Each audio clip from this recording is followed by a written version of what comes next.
Hey guys, I wanted to make a small video today. I'm recording with my phone, so I don't know how it's going to be. Also, I know it's very loud in the streets, so if you hear a motorcycle or a plane passing by, I'm very sorry about it. I don't have control over this. But today I wanted to talk about a question that I had when I started as a student, and I know that a lot of you out there will have that question: is how much time is it going to take you to get really good at painting, digital painting for me, but art in general, basically. Because when you start, you get all those people telling you that to be a master, which is, if you want to be serious about it, and you don't have to, but if you want to achieve certain goals, being a master seems like the thing that you want to have, right? And everybody says it takes 10,000 hours, and 10,000 hours equals, I think it's something like 90 minutes every day for 8 years, or like full times for like 3 years. I'm not sure about the exact numbers, but basically it's a lot of hours of work. And it seems impossible when you start. Plus, from my experience when I started, my improvement was so slow at the beginning, and I was getting so frustrated by it that I was like, well, this is going to take me 25,000 hours basically to get there. And it was really depressing for me at the time. What I learned since then, what I wish I knew when I started, is that 10,000 hour rule is actually wrong. It doesn't work like that.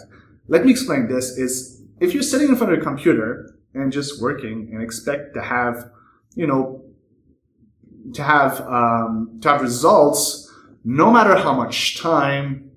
Let me rephrase that. If you're expecting to sit in front of your computer and just work and practice without having a game plan, and expect that after 10,000 hours you'll be really, really good, well, it doesn't work like that. Yes, if you're spending 10,000 hours on anything, you'll be better than when you started. But if you want to really get really good really fast, you need to have a game plan, and you need to have a few tips. And I want to give you 3 today to get really better, faster. The first one is make sure that you receive feedback. Now, there's a lot of beginners, and I'm certainly one of them. When I started, sharing my work was very, very scary for me. Because I'm a terrible critic to myself, and I expected people to give me the same kind of critique. Basically, I'm too hard on myself. I'm a perfectionist. I want to have things perfect. Otherwise, I don't want people to see them. And it's very a bad mentality, actually, to get started with. If you want to be better, you need people to point at your mistakes. Which brings me to the second point. Once people point at your mistakes, which, sometimes they're also going to give you like good tips and tell you that it's awesome, but that's not going to help you. That's just going to help your ego. What you want is people to point at your mistakes. And the second tip is make sure that you fix your mistakes. Now, I did that many times, and I'm sure that lots of you guys will be also guilty of that. You post something online. Oh, I think there's a motorcycle passing. You post something online, and then you ask for feedback and comments, and some people are like, oh, it's awesome. And then some people are saying like, maybe you could fix the hair, maybe you could fix this, or whatever it is. Perspective is wrong. And you go, thanks for pointing it out. That's sweet. And you don't do anything.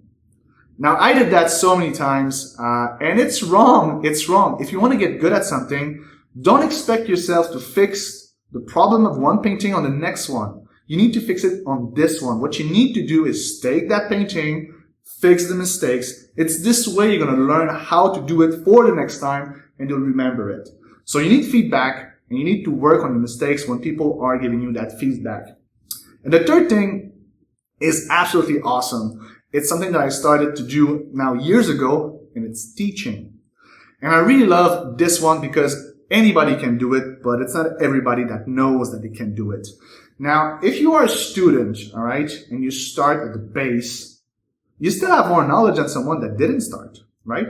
And if you're a professional, you have more knowledge than the students. If you're a master, you have more knowledge than the professional. Basically, if you go in the chain, you always have something to teach to the one under it. Even the one on top could learn something from a total newbie that could be like a new brush set or a new trick, a new shortcut. This is all great. And when you teach to someone, all right, no matter what is your level, when you teach to someone, it solidifies the knowledge that you have about that thing. Therefore, it's making sure that you progress faster. And those three things for me, I've been implementing them for years now, and seriously, I saw my learning curve go way higher, way faster. Now, obviously, I don't have a precise number. It might take you really like a few years. It might take you a few months if you're really serious at that. Basically, it depends on how much time you put on it. Obviously, at the end of the day, the amount of time is up to you. But the way you spend your time on this is going to be really, really important. So, feedback, ask for feedback. Maybe join a community online, a Facebook group. I have a great one. I'll link it below this video. Second, make sure to work on your mistakes when people point on them, fix them, learn from them, and then make sure to teach people. Now, a great way to do this, by the way, is just sharing your process. When you're sharing your process, people will ask yourself, how did you do this? How did you do that perspective, or that hair, or that color, or that blending, or what is the brushes that you're using, how they work? All those questions, once you answer them, you're basically teaching. And what it does, it solidifies the information that you're already doing for yourself.